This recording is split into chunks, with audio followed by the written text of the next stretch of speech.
The hallway was silent, too silent. All eyes were fixed on the shattered pieces of a prosthetic arm lying on the cold school floor. Beside it, a girl knelt, her face pale, eyes glistening, her trembling fingers reaching for what used to be her only way of writing, holding, and living normally. Laughter echoed around her, sharp and cruel. "Oops," sneered Jason, the school's notorious bully, pretending to trip. "Didn't know your toy arm was that fragile." The other bullies laughed louder. But when the girl lifted her head, there was something chilling behind her tears, a calmness that didn't belong to someone weak. She whispered, almost to herself, "You really shouldn't have done that." The laughter faded as a black SUV pulled up outside the school gates. Two men in black suits stepped out, one speaking softly into an earpiece, the other scanning the building with watchful eyes. And when they opened the back door, the man who stepped out made the principal freeze mid-sentence. Because the broken-armed girl's father was General Ethan Cole, commander of the country's elite rescue division. Emily Cole had always been different, not by choice but by circumstance. At age 9, she'd lost her right arm in a car accident that took her mother's life. For years, she hid her pain behind shy smiles and long sleeves. Her father, a decorated military general, had her fitted with a state-of-the-art prosthetic arm. But it was more than just a replacement, it was her connection to the world again.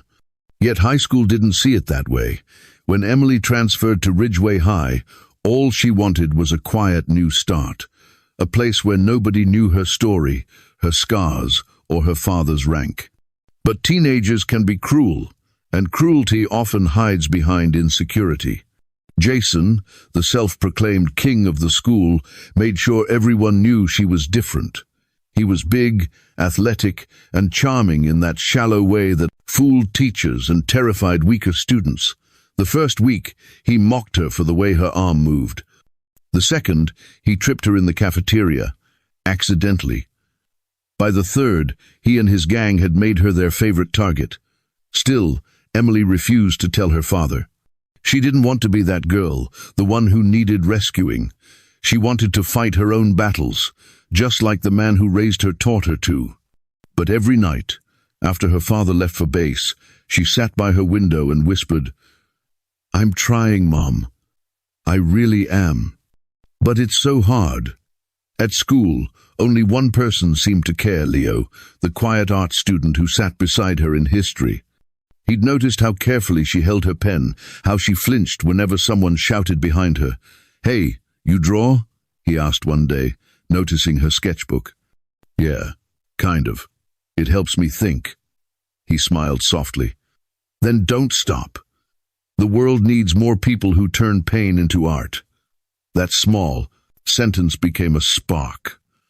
For the first time, Emily felt seen, not for her prosthetic arm, not for her pain, but for her strength. But Jason and his friends couldn't stand seeing her happy. The day everything broke, it happened on a rainy Friday afternoon.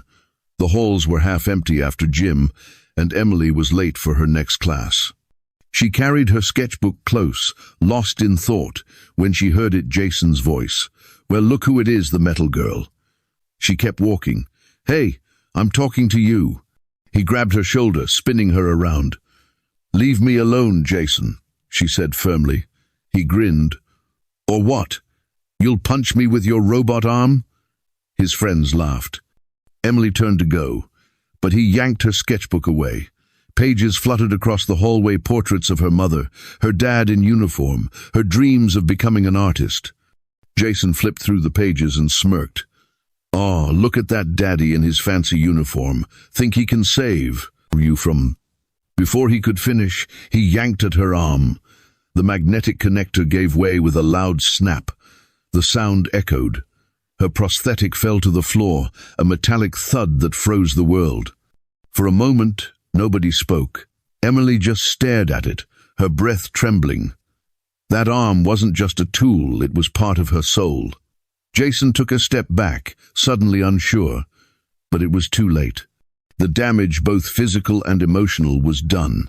Emily picked up her broken arm, holding it close like it was something living.